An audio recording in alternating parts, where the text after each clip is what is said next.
let's see. Anything fun or funny at home? Or inspirational. Or inspirational? Jeez, you're casting a wide net. Giving you options so you can. Well, this is something I mentioned in the meet and greet earlier. By the way, for those in the meet and greet, I re-remembered the actual story, so it's going to be a little different from how you heard it. I'm not lying, I'm just slow. So we did this thing in the morning, which we carpool into school, and we have a minivan, and the neighbors pile into the van, and we all chat. And so the neighbor, Miles, is this adorable little 6-year-old who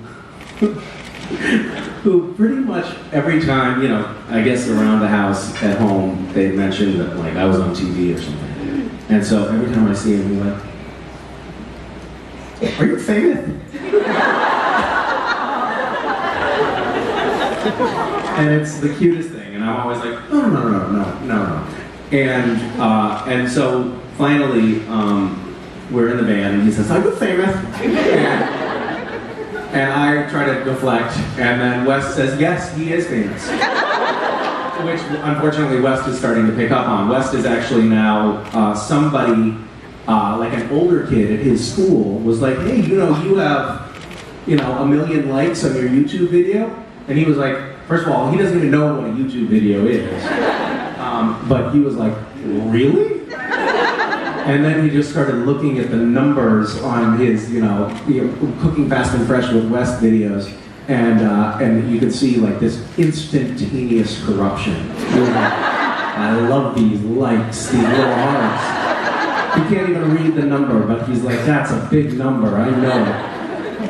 So he was like, "Yes, he is," because sometimes we'll be out for a walk or something, and somebody will stop and take a picture, and he's like, he's starting to piece together that, for some reason people, well, and also he's been to these things, but he's starting to piece together that people that I don't recognize me, and he's puzzling that together.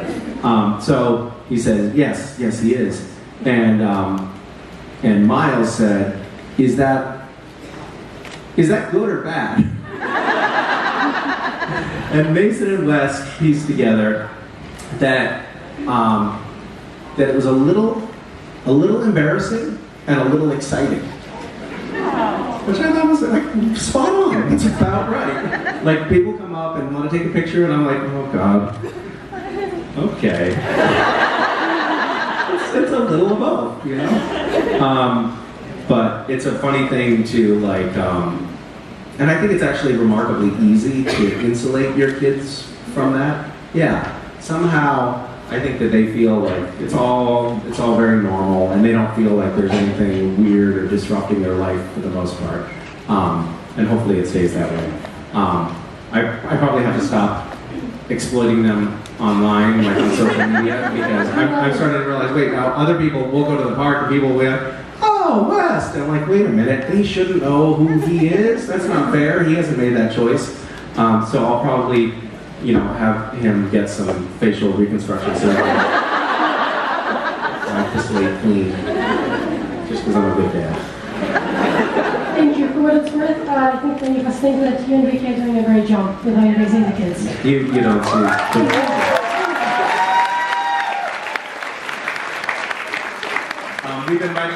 We've been writing a family cookbook recently, and it's based on a lot of science about.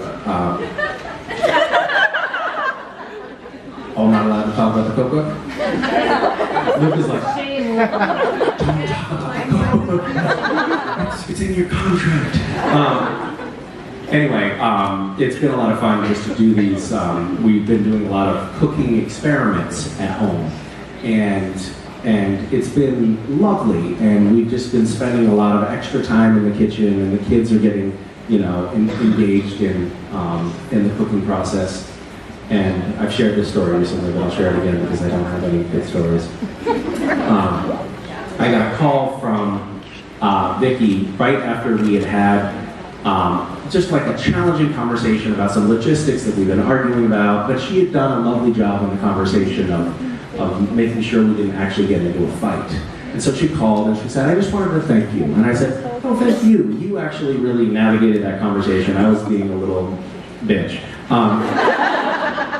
And she said, no, I wasn't talking about that. I wanted to call to say thank you for making food such a lovely part of our family and bringing that into our family.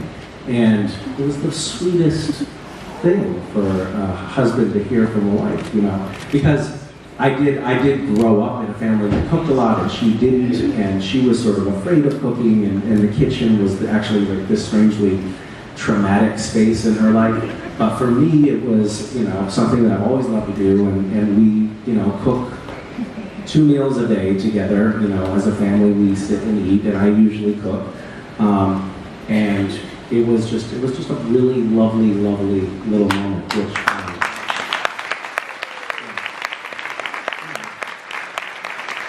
in our relationship we have this